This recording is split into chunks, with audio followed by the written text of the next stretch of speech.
She's a failure. Always has been.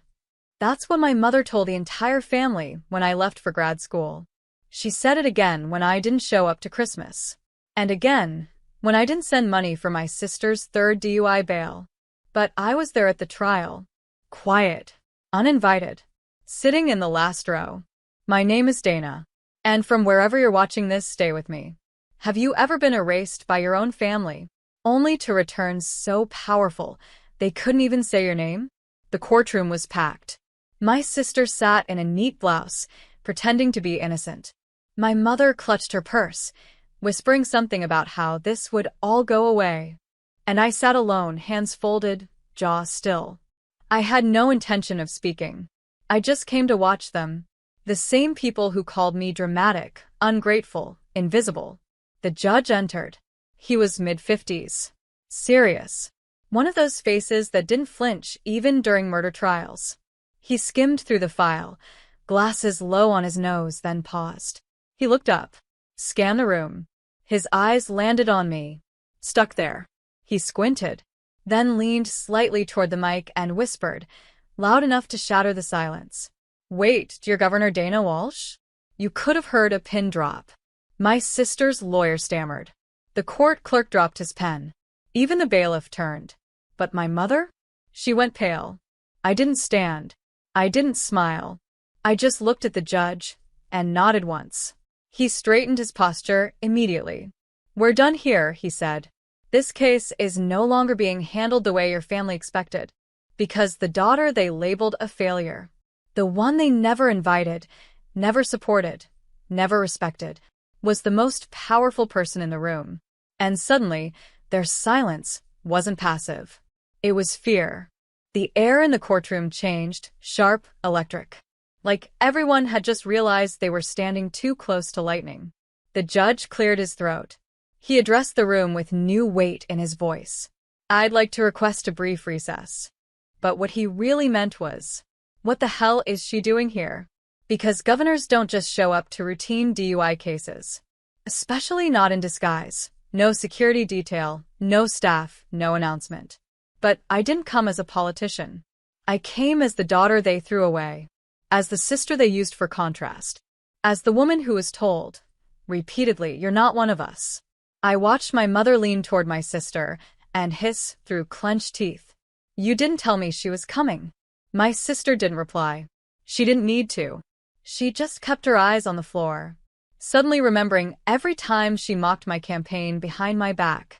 Every Thanksgiving where she toasted her new job, while I sat in silence after working 80-hour weeks as a public servant.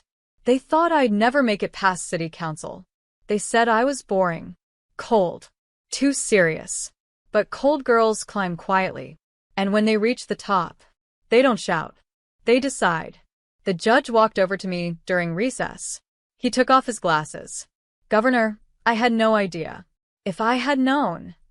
I stopped him gently. I'm not here in any official capacity. I'm just observing.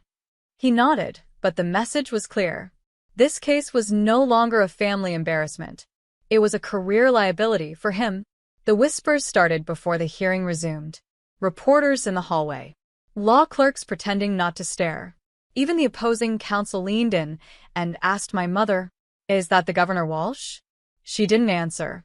Because how do you explain disowning a daughter, only to watch her become the most powerful name on the docket? And me? I sat there, quiet, still, unapologetic. Because I didn't come to flex power. I came to remind them, I am power. Court resumed. But the air was different now. Not a soul could look me in the eye. The judge returned to the bench, suddenly cautious. Measured. He read through the file like it had just turned radioactive. My sister sat up straighter, her lawyer whispering furiously beside her. My mother? Still frozen. Still pale. Still clutching that purse like it held an explanation. Because here's what no one tells you. When a woman rises in silence, the people who mocked her have no script for the moment she turns back around. They were still trapped in the story where I was the family disappointment. The one who wasn't pretty enough, social enough, obedient enough. The girl who read too much and smiled too little. The one who left home and never looked back. But I didn't leave empty-handed. I took every wound, every insult, every time they said I wasn't enough, and I turned it into policy. I turned it into power. While they threw parties for my sister's failed business ventures, I sat in war rooms fixing the healthcare system. While they gossiped about how I couldn't keep a man, I rebuilt housing programs that kept thousands of families off the street. And now here I was, their failure, in a tailored navy suit, with the entire room standing still in my presence. The judge finally looked up. This case is being reassigned. Effective immediately. I will not be proceeding further. Conflict of interest. Translation? He didn't want the fallout. He knew this wasn't just another DUI hearing anymore. It was now attached to my name.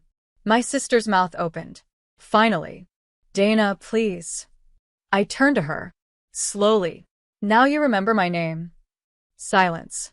Because that's what guilt sounds like when it finally recognizes the person it tried to erase. I stood. I didn't storm out. I didn't gloat. I just turned to the bailiff and said, I'm done observing, and walked straight down the aisle. Every pair of eyes following me, including the ones that once looked away when I needed them most. Because when you spend a lifetime underestimated, you don't have to slam the door when you leave. You become the building. Outside the courtroom, the press was waiting. They didn't know why I was there. Not yet. But someone had tipped them off that Governor Dana Walsh had been seen at a misdemeanor DUI trial. Microphones. Flashes. A whirlwind of questions. Governor Walsh, are you involved in this case? Is there a personal connection to the defendant? Can you confirm if the woman on trial is your sister? I didn't flinch. Didn't run. Didn't hide. I looked one reporter square in the eyes and said calmly, I was attending as a private citizen. No further comment. And I walked. Straight through the crowd. Through the cameras. Through the noise. Just like I always had. Because when you've spent your life being talked over, you learn to move, with purpose, not permission. Back in the car, my phone lit up with missed calls. Mom, 3. Clara, my sister, 8. Unknown numbers, 12. They were spiraling. I could feel it. And still I didn't pick up. Instead, I turned to my driver. Take me to the state office. Because I had a meeting to lead.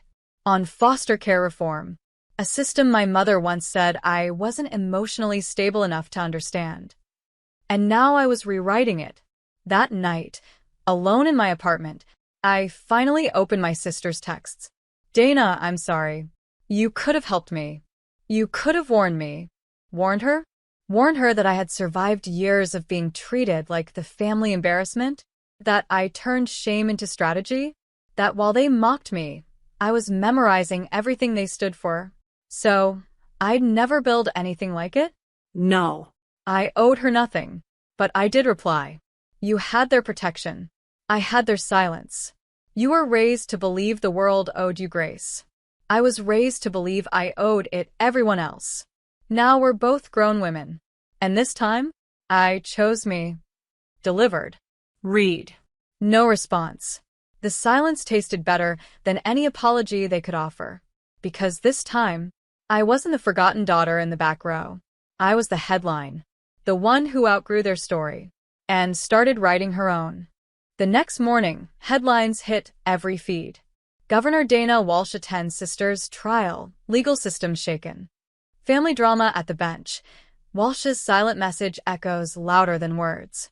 They didn't have the full story. They didn't need it. Because the photo just one said it all. Me. Standing quietly in the courtroom aisle.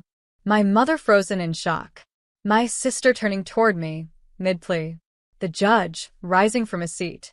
That single image went viral. And suddenly, people started asking the real question. What kind of family ignores their daughter until the world doesn't? I didn't say a word publicly. Let the media speculate. Let my family sweat. Because silence had always been their weapon. Now it was mine. That afternoon, I received a call from a blocked number. I answered out of curiosity. It was my mother. Her voice was brittle, polite, exhausted. Dana, I didn't know. I didn't know how far you'd come. We, your father, and I, we thought you were just avoiding us. I stayed quiet. She went on. Your sister is in trouble. Real trouble. They're talking about revoking her license permanently. She might do jail time. You could help. Just say something. I looked out my office window at the Capitol lawn below. Clean. Quiet. Controlled. And said, you called me a failure. For years. And now that I succeeded without your support, you want me to erase the consequences of your favorite's choices. Mom whispered, she's your sister. No, I said gently. She was your golden girl. Now she's just an adult with a record. Then I ended the call. No yelling. No grand declaration. Just truth. Because for years, I begged them to see me. And when they refused, I became someone they couldn't look away from. Later that night, I received an email from the judge himself. Subject: regarding your sister's case. He explained the new handling judge had no intention of leniency. He thanked me for maintaining neutrality. He closed with this: what your presence did in that room will be studied in law schools. Not because of what you said, but because of how many people finally listened. And for the first time, I believed it. My silence was louder than all their years of noise. By the end of the week, Clara's sentence was finalized. License revoked. Probation assigned. Fines stacked, so her lawyers started asking for character witnesses. That's when they called in favors. Aunt Lydia reached out first. Always the family mediator. Dana, sweetheart, your mother is devastated. Your sister is humiliated. Isn't that enough? Enough? Was it enough when they whispered behind my back at every holiday dinner? When I got into grad school and Mom told everyone it was just a phase? When they called me cold, calculated, and career-obsessed because I wasn't smiling for their applause? No, Aunt Lydia. This wasn't about humiliation. It was about accountability. Clara didn't just have a drinking problem. She had an entitlement problem, fueled by a family who never held her to the same standard they buried me beneath. Now that standard had a name, a title, and power that didn't beg for validation. That night, I sat with my chief of staff reviewing policy briefs. Midway through, she looked at me and said, "Governor, you okay?" I paused. Because yes, I was okay. For the first time in my life, I wasn't fighting to be seen. I was watching the same people who told me I'd never be anything suddenly whisper my name with caution. I closed my laptop and answered, "I'm more than okay. I'm free." And I meant it. Because freedom wasn't the power I gained from being governor. It was the moment I realized I never had to go back to beg for love from people who only valued control. My sister was learning now that a last name doesn't protect you from consequences, that the quiet one they dismissed became the one who signs the laws. That courtroom never called me again, but the state legislature did, asking if I'd speak on ethical leadership. And the photo of me at the trial, now framed in my office, a reminder that no matter how far they tried to bury me, I didn't just rise. I made the ground beneath them shake. A month later, I hosted a policy summit in D.C. Senators, governors, federal judges, even international observers, all gathered in the East Hall of the Capitol. I stood at the podium, flawless in navy, notes untouched, because the story I carried didn't need a script. I spoke about systemic privilege, about accountability, about how consequences don't discriminate but people do. I didn't name names, but those who'd read the headlines knew exactly who I was referencing, and those who hadn't felt it anyway. Afterward, I mingled politely, posed for photos, shook hands, until a soft voice stopped me from behind. "Governor Walsh?" I turned. It was Judge Levinson, the man from Clara's trial. He extended his hand. "May I say what you did that day? You didn't say a word. And somehow, you still taught us all something." I smiled. "Silence," I said, "is a language. You just have to decide who deserves to understand it." He chuckled, nodded, walked away. And I stood there, letting the weight of that moment settle into my bones. Because years ago, I would have given anything for my family to clap for me. Now, I didn't need applause. I had peace. Then something unexpected happened. The summit coordinator handed me a note. "There's someone waiting downstairs. Says it's personal." I raised an eyebrow, but I already knew. I walked past marble columns, out into the golden dusk, and there she was. Clara. No makeup. Hair pulled back. For once, no performance. She stepped forward cautiously, clutching a manila envelope. "I'm not here to beg. I just wanted to say thank you For not ruining me. You could have destroyed everything." I tilted my head. "You were already doing that." She looked down. "I'm getting help. I'm trying." I didn't hug her, didn't comfort her, but I didn't turn away either. Instead, I said, "Then don't try for me. Try for the person you become when no one's watching. That's who matters now." She nodded, eyes glossy, and handed me the envelope. Old photos. From when we were little, before it all got complicated. Then she walked off, and I stood in front of the Capitol steps, envelope in hand, realizing something powerful. My story didn't need revenge. It needed clarity. They didn't break me. They built the exact kind of fire I'd one day lead with. Back home, I placed the envelope on my kitchen counter. Didn't rush to open it. Just watched it, like it might still bite. That night, I sat by the window with chamomile tea. No guards, no cameras, no headlines. Just me. And finally, I opened it. Inside were moments frozen in time. Clara and I as kids, laughing in the backyard sprinkler. Dad grilling, Mom pretending to care.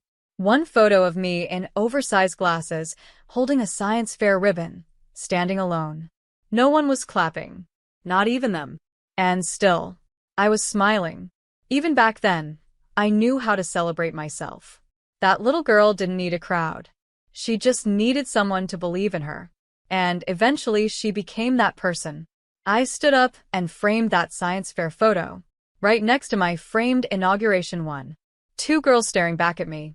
One invisible, one undeniable. And both me.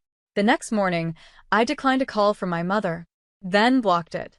Not out of anger, but because healing isn't about revenge. It's about choosing who still gets access to your peace. Clara's story wasn't mine to clean up, and my silence wasn't punishment. It was closure, because the woman they called cold built housing for the homeless. The girl they called dramatic wrote laws that protected children from abuse. The daughter they called a failure became a leader the nation now looked to in crisis. They wrote me out of the family. So I wrote myself into history, not with a scream, not with a crown, but with quiet, focused power. And a reminder to every forgotten daughter. You don't need their seat at the table.